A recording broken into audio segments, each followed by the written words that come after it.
or send a free SMS to your report on 8500. This message is from the Ministry of Health with support from UNICEF and World Health Organization. Every waking day is a reminder just how beautiful this, our land, truly is. The kind of beauty that you can only find here, in the lush green all around us and the wondrous sights within. It's in the distinct aroma of our cooking to the taste of food that takes you on a journey, in the sound of homecoming and the sound of Mother Earth. In the magnificence we find on our travels and the exciting moments we experience. Ours is the kind of beauty that comes in all things big and small. All we have to do is awaken our senses and truly enjoy what's uniquely ours. Explore Uganda, the Pearl of Africa.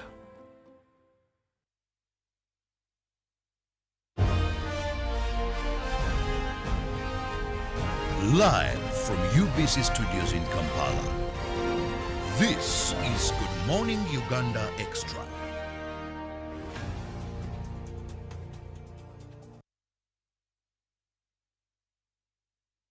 Indeed, Uganda, the Pearl of Africa. You know it can rain in one part of a division and in the other it's not raining. And interestingly, it can rain 3 hours, very heavy, and in the next hour it's not raining. Now, looking outside the studios, I'm seeing a ray of hope of sunshine. But a few hours later, it wasn't like that, indeed, the Pearl of Africa. When Winston Churchill reached this country, looked at the beautiful country, the green and all that, and said, yes. But the question is, you who is in this Pearl of Africa, how have you made good sense of the weather, the fertile soils, and everything that surrounds you? Well, that is just food for thought. Are we benefiting, or are you one of the people complaining, not even tapping from this water? And later you talk about the electricity bills. It has just finished raining, and one wonders, why didn't we harvest some of this water to cut on your water bills as well? Food for thought still. Welcome to Good Morning Uganda Agenda, and this is Good Morning Uganda Extra, an extension of Good Morning Uganda. I'm Robert Chirabo Nyonyitono, in case you've just joined us, and this is part of our morning show that starts all the way from 6:30. So make it a date with us every weekday from 6:30. We are here, and it's a heavy breakfast, I must tell you, full of information. Now we move till 10 with this extension. And joining me on set today is a guest I find very interesting. Why? She's one of the people that are advocating, that is, for equality and equity of women in places of work, at home, and almost everywhere, that we must ensure the women get what they deserve, get equal opportunities as men to enable them excel and realize their full potential. She's from, that is Uganda, that is Forum for Women in Democracy, Forward, and she's with the Imara Center, something that was launched that's just last week on Wednesday, on the 23rd, and she'll be telling us more about the center. We don't know what it's going to be doing, but also know what is Forward up to and what are they doing. And join me, welcome Madam Akteng Isabella to this show. Good morning. Good morning to you, and thank you very much. It's great to be back at UBC today. Yes. I'm eager, you know, every time I have you issues of women, equality. It is important. It is important that we are having this conversation I just love and actively. Enjoy it. Yeah, because really, we still have some impediments. And some are as ancient as mankind has existed. That is true. And some are embedded in culture. Some we grew up told, of course, there isn't this. And our Kitenge and fellow women under Fowe come and tell us, you've been used to this way of doing things, but we must change them. It is important that we change them. It is important that we change some of the ways that that we've been socialized, because We are a product of how we are socialized straight from home, and that character is what we carry into workplaces like this. That character is what we carry into how we communicate on a daily basis. That character influences how we think, you know, about how we treat women, but also how access to voice between men and women eventually is practiced. So it's an important conversation because we are all socialized differently. And every time we have such a conversation, it takes me back when I was growing up. One of the things that I usually hate, I grew up with 2 cousins, sisters, Bastina and Stella. And in case maybe we are playing and we all fall or something, they had the right to cry. I didn't have the right to cry. It's a social... They told me, yes. Sirikao, I'm bleeding. These ones are not. And for them, they have the right to cry. That's one of the things I grew up not understanding is when a visitor used to come home, I had the right to greet while I'm standing. And not just they were much older than me, they had to kneel and greet. Yeah. Now, from that perspective, I knew, okay, there's an advantage and a disadvantage, but also these people may be inferior to me because much as I'm the youngest in the family, for now, by then, there's when I come, stuka, like, oh. Now we are with Akitenji who say some of these things. But let's begin by, when we talk about forwarding, for the benefit of our viewers and to shape our discussion better, this is an non-governmental organization. What do you do? Maybe let's go back a little bit into the history. Forward, and there's an issue with pronunciation, but forward comes from, it's a word that connotes going forward. So it's not forward, it's actually forward, which is the Forum for Women in Democracy. And it's an NGO, a non-government organization that was constituted by a group of women who are actively part of the Constituent Assembly at the time that the constitution-making process was happening in Uganda. And a lot of them, yes, and a lot of them were all of them actually were legislators. And because they were pushing for a more inclusive constitution, it was important that there was a non-governmental entity that was going to continue the work that was being provided for within the constitution. Some of those women include Honorable Winnie Byanyima, Honorable Beninya Muchibi, Honorable Tezra Jamwa, you know, and they came together and started Forward, which is the Forum for Women in Democracy. And at that time, it was really to ensure that work towards an equal society for both men and women was achieved. And so when we look at the current program areas of the Forum for Women in Democracy, we have areas around growing political leadership for women. So we are very interested in ensuring that women who are part of political leadership are equipped with skills and knowledge on how to be good leaders. We also have a program on economic justice, you know, because we know that when we look at poverty, we usually say that the face of poverty is female. And so it is important that as much money is also making its way into women's pockets, you know. But probably the reason that we are sitting here today is because of a conversation around sustainability.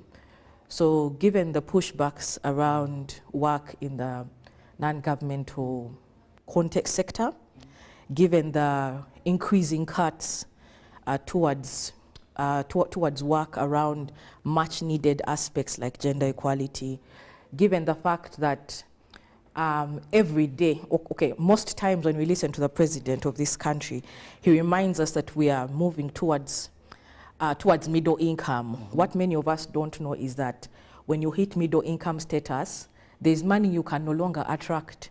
There are funds that we attract because we are a low income country.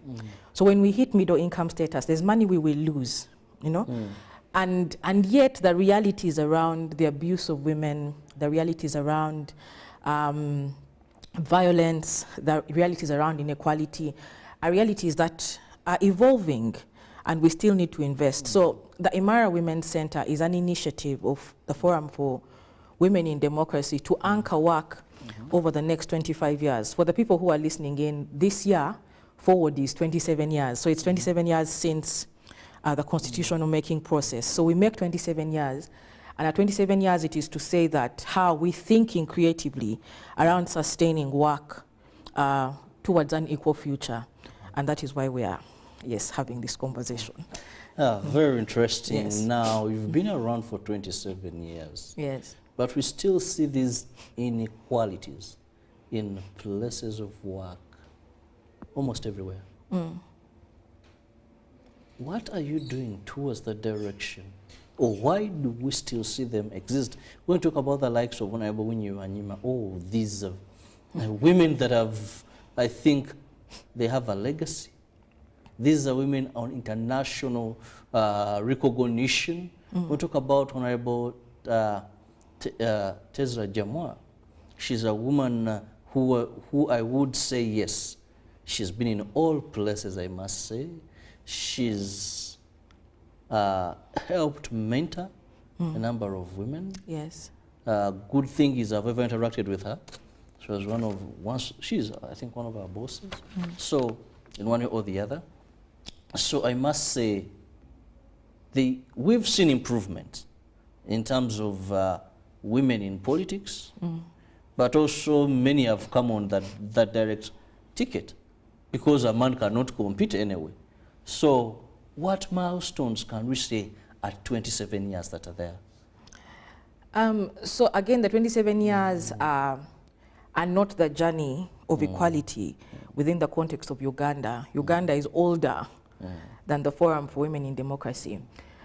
But over the last 27 years, the institution is proudly associated with the fact that we were very much involved in legislation that changed the face of equality. When we talk about the establishment of the Equal Opportunities Commission, the Forum for Women in Democracy was actively involved in that process. When we talk about the Certificate for Gender Equity, the Forum for Women in Democracy was actively involved in that process. So there's quite a bit of pro-equality legislation that we've been heavily involved in. But in addition to that, when we come to some of the investments that we have made over the years, currently the institution operates in 13 districts across the country. And over the years, we've been able to train over 15,000 women. And we have also quite a number of women's groups. Again, like I talked to you about the issues of gender and economic justice. So we have a couple of women's groups which are actively saving so that we are able to ensure that the money is actually moving into women's pockets. And so when we talk about progress, there's definitely been progress that has been made within the country when we talk about quotas for women, not just in parliament, but also quotas for women on boards in institutions. When we talk about quotas for women when it comes to issues of contracts, you know, progress has been made. But when I started the conversation, I talked about socialization, you know. And when we talk about inequality, inequality is not an activity. When we talk about gender-based violence, you know, because we are also in the period of the 16 days of activism against violence, you know. And when you talk about violence, violence is not, it's not a one-off activity, it's a system.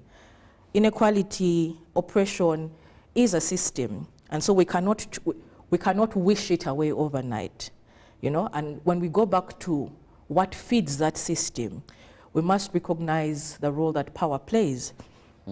So in any society, you will have the haves and the have-nots, and it's in the best interest of the haves to continue having.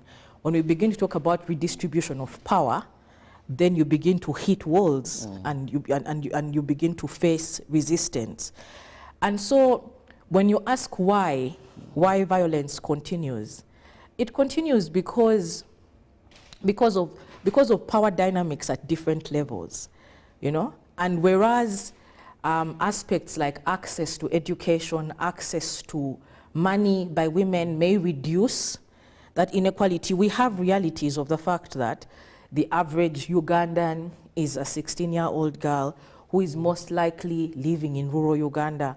And as she grows, the reality is that she might remain in rural Uganda. If she comes to the city, she'll probably end up in a slum, you know? And so the odds are already against her. But also when you look at the fact that we are a deeply cultural society, there are realities like the ones that you talked about, where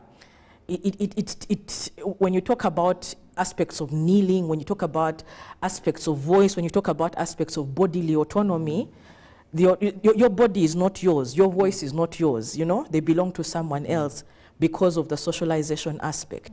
And so equality will not be arrived at, you know, because we wish it. It's something that we must actively work towards, because the inequality we see at household level finds its way into workspaces, you know, and probably finds its way into how resources are allocated, finds its way into how maybe promotions happen in an institution, how investments and allocation of resources happen. And so it's a system, it's an ecosystem in its own way, and we must deal with the ecosystem. Okay. Yes. An ecosystem, how we deal with it, some of the things we're going to be discussing. Now, recently you launched the Imara Women's Center. Help us understand, what is this in particular, and what are its intentions as far as pushing forward the desires of Forward? Okay, so we actually didn't launch the Imara Women's Center on the 23rd. I think that's what you're referring to. Like I said, Forward is 27 years. At Forward's 20th or 21st birthday, the founders who still live, some of the founders who are alive, began to have a conversation on sustainability of the work that the institution is doing. And that is when the idea of building a women's center came up. That was about 6 or 7 years ago. And so when that idea was pitched, of course, it was an idea, and planning and thinking into that idea then commenced. And last year we began to actively think about how to turn this idea into a reality. So on the 7th of March this year, we actually broke ground. We broke ground at our land. We have approximately 2.3 acres of land in Kasangati. So we broke ground, and we had Honorable Martha Karua as our guest of honor, and a lot of women who have been part of this journey so far joined us. And that particular breaking of ground also marked the official opening of our fundraiser efforts towards the establishment of this center, which will cost us approximately 29 billion shillings. That's about $7.8 million. And so what happened on the 23rd is that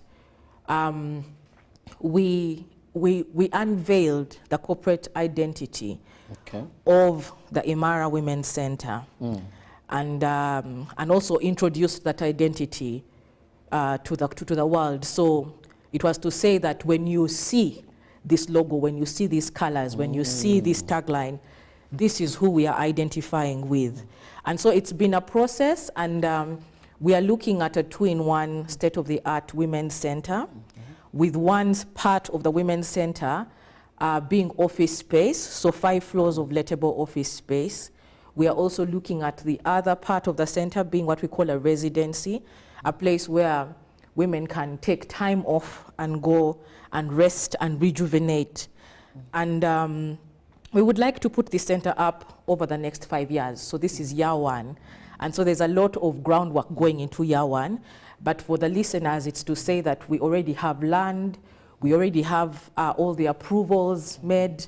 We have a go-ahead to construct. And so what the conversation we are having with different individuals, including you who are watching and you, is to say that we would like partners and allies to join us on this journey towards establishing this center that will run as a social enterprise and give back towards the much needed work that we do towards ensuring a more equal future for both men and women.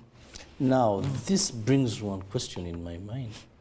How is this going to add value to the girls and women in this country?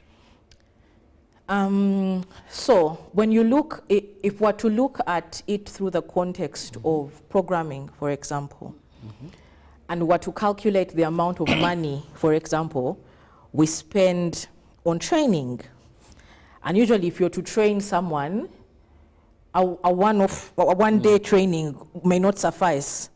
So if you're to train people for 2 weeks, like recently we had our Young Leaders Academy, and the Young Leaders Academy runs for 3 weeks. So you can imagine if you're to have approximately 40 young women for 3 weeks, you definitely need to accommodate them. And because there's no women's center, your next bet is probably a hotel. So imagine keeping 40 young women in a hotel for 3 weeks. That's 21 days. We spend quite a bit of money in investing in some of these amenities. If that money was reversed into a space that was ours, we would probably end up training 80 women and not 40. So the idea is that if we're going to do work in a space that is our own, then we have more disposable income to be able to increase our reach, but also increase on the number of young women who are benefiting from us. Yes. We hope this dream sees the light of day. It will. Women make things happen. And of course now, this is a noble cause for women. And men.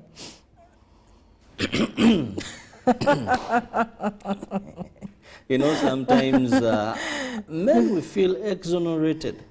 Sometimes in these things of the women. Sometimes when you look at very few ambassadors, actually. This has been some of the things that I sometimes feel like criticizing this movement. You see, most of these things are perpetuated by men. And it's very easy for a man to listen to a fellow man speak about something than a woman speak. And I've noticed a number of these movements, so non-government organizations, civil society, if they're pushing for equality of women, there are women talking about. But see, these are victims. If I'm going to preach, I'm a born-again Christian. If I'm going to preach to people to accept Jesus Christ as their Lord and Savior, I don't go to church, they are converted. I would go to other places where maybe I think there are there and I need to convert them. So most of the times where I said, feel exonerated, I don't see enough male ambassadors taking this. It seems sometimes more of a women thing. It is us, it is our organization, it is us speaking, not to offend anybody. But that is what I observe. So if you're coming to me and telling me, Robert, I don't do it, but I'm just giving an example. It's bad to batter a woman. It's bad to beat a woman. And you're a woman. You know, now we are going back to that village man, you know, that batters, beats. It may be hard for him to click. Then when a Robert, I come and I'm like, Tebachakuwa mukazi, musajja munange, you know. So that's why sometimes we feel that. But good, I have and just to respond to that, I think again it's an issue of socialization. But that notwithstanding, when we look at the Sustainable Development Goals, which a lot of our work, both as a government and as a sector, is hinged on, and you look at Goal 5, which is the goal on gender equality, one of the objectives in Goal 5 clearly highlights the need for male engagement and allyship by men. And a lot of women's rights organizations currently are implementing the issue of male engagement. The Forum for Women in Democracy has actively engaged with men in our different districts of operation. And the results are beautiful. When you come to a forward training in the community, there are trainings where you'll find both men and women, which is why we talk about an equal future. And then there are trainings that you will come to and definitely you'll find only women. Because at the end of the day, there are periods in time when we must when we must engage the affirmative action gear to be able to close the inequality gap. So if we only use the equality lens, we will not be closing this gap. So there are instances where we must deliberately, attempt to close this gap by investing more in women. So there are programs that are all female, but we also have a couple of competitive programs actually that have men involved in. So that is a structure that we appreciate. And the thing is to say that as a man who is listening out there, I think it's to say that if this is a cause that you're interested in, that you believe in,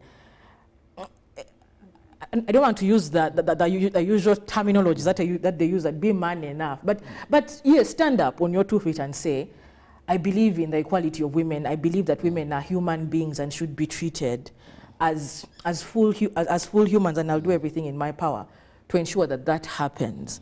And by doing that, then you become a formidable ally towards the movement. And so even when we are setting up the Imara Women's Center, it's to say that there are realities that the center will address specific to women's needs, okay? So for example, if you look at the issue of safety for women, and we begin to interrogate how many shelters we have in Uganda, that if a woman came and said, I was beaten, I just need somewhere to stay tonight, how many of us would be able to give clear direction or say, go here, and you'll be able to find a shelter? There are very few, But also when you look at issues of referral pathways and points, we also have very few of those. And so one of the things that the center will do is invest in that. But also in a time like this where issues of mental health and self-care are real, a residency is ideal because it cannot just be about work. Burnout is real. People are dying, are collapsing and dying, and we cannot account for that. And so it's important that there is a fine balance between work, and care and wellness, and mental health. And so I know that you're about to tell me that that it is time, but it is to say that the setting up of this center is not a women's thing. It's a human thing. And one of the ways that we are setting up the center is in fundraising is to call upon different men and women to join us over the next 5 years, either as long-term partners and say, I'll give you maybe 50,000 or 100,000 over the next 2 years, okay? But also we have what we call the 1 million campaign. And under the 1 million campaign, we are looking for 1 million Ugandans who can give us just 1,000 shillings every month. That would be 1 billion shillings a month if we were able to reach 1 million Ugandans giving us 1,000 shillings a month. So in case you're keen on joining either the million campaign or the campaign for long-term givers, we would be very excited to have you on board, because the truth of the matter is that your children, your sisters, any woman you see will at one point in time need services, And I don't think we want to, 25 years from now, say the only reason we're unable to have this service was because we did not have a structured way to give it. Yes. And so please give towards the Imara Women's Center and invest towards an equal future for both men and women. Yes. Well, Isabella, you're very interesting. I love the passion that you use, you speak with. It comes from really when give, please, let's give towards. So that I always tell my colleagues that when I see a lady, look at her as your sister. I was blessed now, I'm a father of a daughter. Like, look at her, if I'm speaking to parents, as your daughter. Hold her as something fragile and ensure that she's able to achieve her full potential. Because I believe women are as able as the men if we all have equal footing and opportunities equally. But then as I say that, something comes to my mind, Isabella. Are we pushing for equality or equity? You're pushing for equality. Be very careful. You're pushing so when we talk about equality, again, there's a misconception that equality is that women want to be men. Very big misconception. That's why I get upset. Very big misconception. When we look at equality, it's equality in regard to access, you know, access to resources in this country, access to opportunity, access to basic social services, access to employment, equality, equality, you know. But equity is an important conversation because for different reasons, a class system is created for different reasons. So in a community, we need equity. We need equity to, for example, provide the balance and close the gap for groups of persons that might be left behind. Now you're becoming technical. Okay?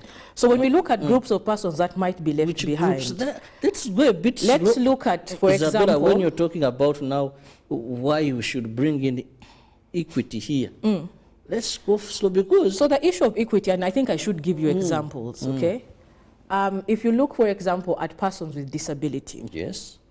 And you come to a building like this one we are seated in, or in. The question is, if the person was a wheelchair user, would they be able to access this studio? Okay? Equity then means that you're going to look at their unique realities and put in place ramps that make this building more accessible for them so that you reach the point of equality where we can all sit on this panel. You get it? So equity is it's a very important conversation when we are having discussions on equality. Yes. So when you go out and you use the word, I know you've gone to villages, and you use this problematic word, omwenkano. I don't know that word. I am from Teso, we don't have that word, but you can break it down for me. It has brought a lot of trouble when it comes, because people, most of these women interpret this as we are equal. And the male flock find that very offensive. Some male folk find that very offensive. That's why they end up creating gaps. And maybe it's important to interrogate where the discomfort comes from. What is the discomfort in equality? Why would you as a man be uncomfortable with the concept of your woman having, or your partner having the same amount of access as you? You know, and again, I'll go back to the discussion on how we are socialized, that historically there are categories of people in society who have been second-class citizens, you know. Women are second-class citizens. Persons with disabilities have been considered second-class citizens. Children, you don't have a voice, you know. And so, because of those power dynamics, classes are provided for. And so it is important that even when you're having conversations around equality, usually that the discomforts come from power holders. Because when you talk about equality, you're talking about redistributing power. You're talking about changing the dynamics and the narratives, you know? And that is, even if it was you, if someone came and said, now, you will not host the show every day, the other people who can host, it has implications. You will ask, but why? Can they do the same thing as me and things like that? So it's a natural reaction and response, you know, to anyone who is attempting to redistribute power. But it's important that those conversations are had. Just like maybe one day we'll have conversations around unpaid care work, because care work is also a power dynamic. And so when you're talking about equality and you're talking about women accessing, you cannot escape discussions on care work. But when you go back to how we are socialized, people will say, but it's a woman's duty is the one of care. But you know, when we talk about care work, there are ways that you can deal with care work. You can redistribute it, you can share it, there are things you can do about care work to ensure that there is true access, you know, to opportunities, and there is true access to the enjoyment of, you know, of well, I'll have to go for a short break, and when I return with Isabella, we shall be discussing. I told you earlier that this lady is a very interesting character, every time I'm discussing with her. Sometimes we agree, sometimes we agree to disagree. By the end of the day, we have a noble cause that she's always pushing forward. Let's return from this break. Live from UBC Studios in Kampala, this is Good Morning Uganda Extra. Yeah. Sending money the old way. Eh? Wrong number. Sending money with the My Airtel app. You have the power in your pocket. The power to access and confirm contact details in real time before you send money. Unlock that power with the My Airtel app. Visit the App Store or Google Play now. Every waking day is a reminder just how beautiful this, our land, truly is. The kind of beauty that you can only find here, in the lush green all around us and the wondrous sights within. It's in the distinct aroma of our cooking, to the taste of food that takes you on a journey, in the sound of homecoming and the sound of Mother Earth, in the magnificence we find on our travels and the exciting moments we experience. Ours is the kind of beauty that comes in all things big and small. All we have to do is awaken our senses and truly enjoy what's uniquely ours. Explore Uganda, the pearl of Africa. It's our mission to secure your money. Protecting your money is as important as earning it. It is for this reason that the Deposit Protection Fund of Uganda, DPF, was established by the government of Uganda to provide deposit protection to customers of regulated financial institutions. In the unlikely event that your commercial bank, credit institution, or microfinance deposit-taking institution fails, the DPF will pay you up to 10 million Uganda shillings. Keep your personal information such as national identification number, mobile phone, or an alternative bank account updated with your banker. Terms and conditions apply. For more information, contact DPF at Aha Towers, Plot 7 Lodell Road, Kampala. Call 0312-206-400 or visit our website at www.dpf.or.ug. We are the DPF. We protect your money. Protection Fund of Uganda. The Ministry of Health informs the public that there are confirmed cases of Ebola in Uganda. We, however, urge the public not to panic as the situation is being managed. The Ministry of Health further reminds the public to be on the lookout for any persons who may show signs and symptoms of Ebola. These include high body temperature, abdominal pains, diarrhea, vomiting, bleeding from the body openings such as the nose, eyes, and mouth. Please inform the nearest health worker immediately if you see anyone with these signs and symptoms. To prevent Ebola from spreading further, please take the following preventive measures: regular washing of hands with water and soap, avoid handshaking and hugging, avoiding any contact with any suspected Ebola patients. Any person who dies suddenly should not be buried but reported to the nearest health worker or LC1 immediately. For further information, please call the Ministry of Health toll-free number on 0800-100-066 or send a free SMS to your report on 8500. This message is from the Ministry of Health with support from UNICEF and World Health Organization.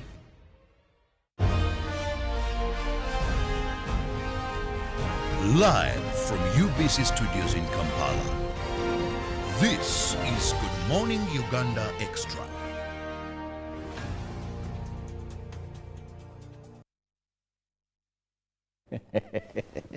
Welcome back from that short break.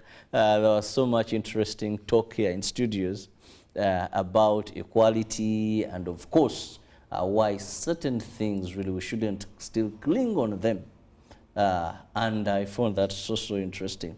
Now, Isabella, you've done a lot of advocacy. I must say, you've done a lot of ensuring that we reach to a common ground of knowing that we shouldn't just talk about equality. We shouldn't just talk about availing equal opportunities, but we should put it in action. But then there are two aspects we have. We have the aspect of culture sometimes. We have the aspect of religion sometimes. And I know these are hard areas to move on in case of anything. Just when we went for a break, I was giving you an example of a homestead where the father has a seat, a chair. And daddy's chair, nobody sits in it. It's a symbol of authority. Not even mommy. It would be a taboo if mommy sat in daddy's chair. It would mean now you've become the head of the family. So some of these things, what has been their impact in the struggle against inequalities for women?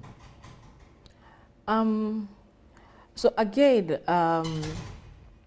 like I said earlier, inequality has many faces, and it manifests in, in different spaces, And so, of course, the example that you give has an implication because, again, you have the power dynamic acting out, okay?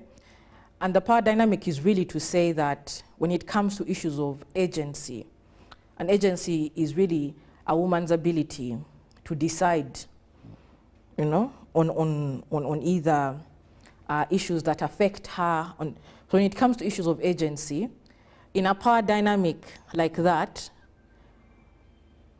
agency is then questioned, okay, because your ability to make decisions is hinged on a certain hierarchical structure. Now, is hierarchy a good thing? In certain instances, yes, hierarchy works. Hierarchy will give us order and things like that. But in instances where hierarchy is harmful, then hierarchy ought to be questioned. Okay, and so I respect homes that have chairs set aside. That's probably your culture, that's probably your custom. And it's to say that culture is dynamic, culture changes, but it's dynamic and it takes its time for different people based on various factors, And so, yes, the systems of oppression, the systems of power, of the power dynamics are spread across us and manifest differently. But we all interact with them, again, very differently. Of course, when the issue of culture comes up, for example, we've seen that there are certain instances where culture has had an impact on certain legislations, for example. If you look at, for example, the conversations that we have had as a country around issues of marital rape, the biggest sound around the fact that marital rape is non-existent came from deep culture spots and deep religious spots. And they said, no, if you're married, the two of you have obligations to each other. Those obligations cannot become rape. And so progressive legislation of that nature is then affected, because then it won't pass because of the backlash that it has. So yes, those are some of the ways that those particular spaces of power and authority have affected some of the work that we do. Yes. Well, I now want to go back to Imara Women's Center. For someone watching us and they want to support, how do they be part of people that are going to stand with this noble cause to have this structure put in place?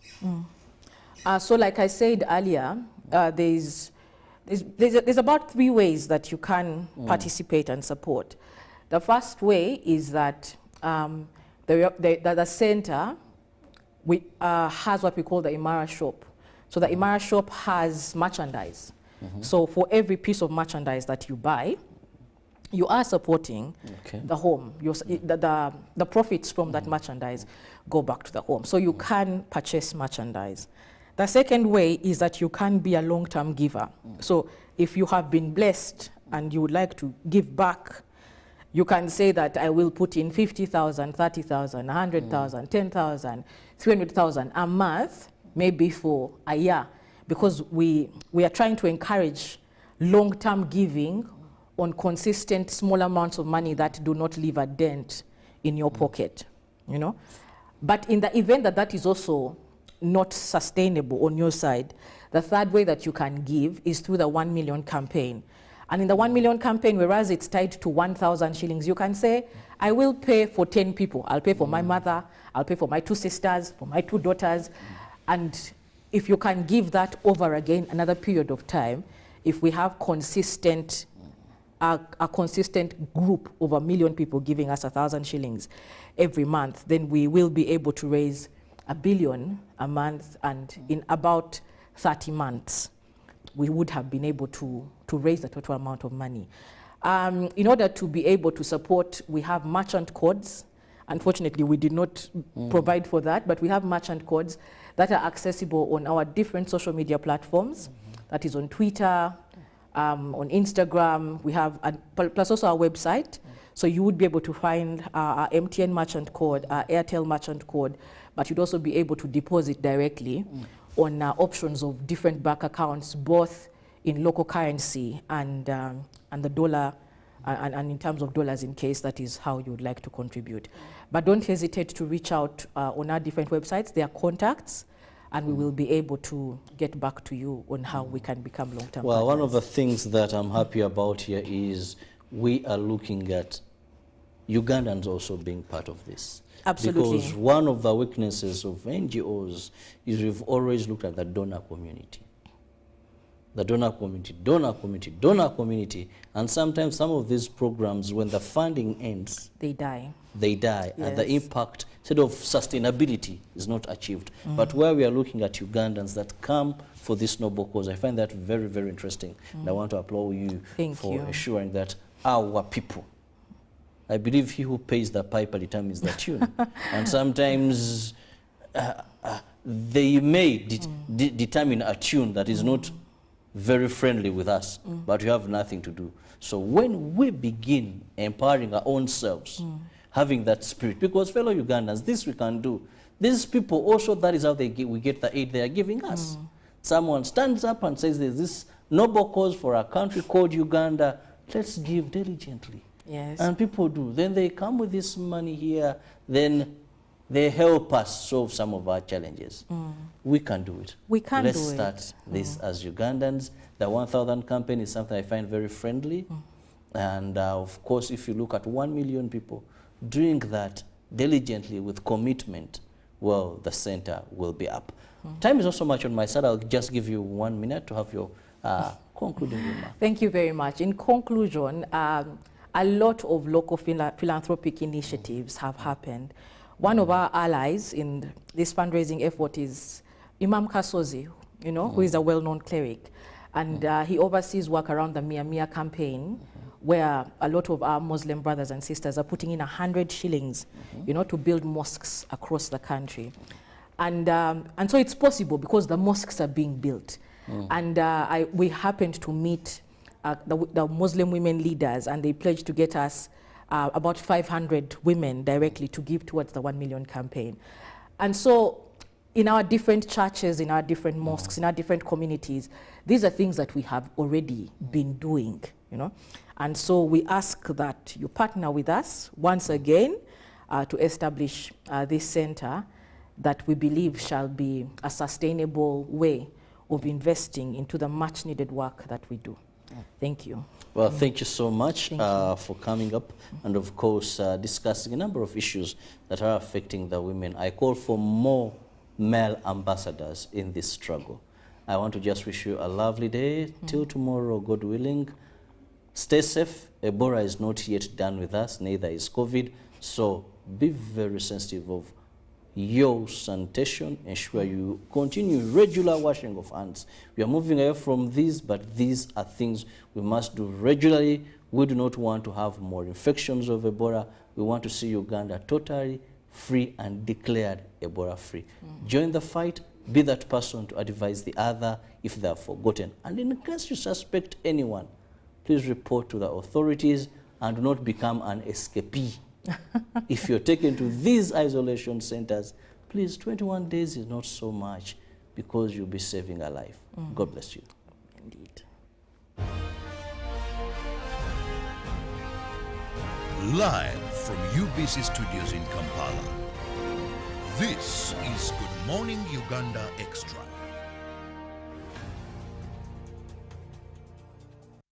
It's our mission to secure your money. Protecting your money is as important as earning it. It is for this reason that the Deposit Protection Fund of Uganda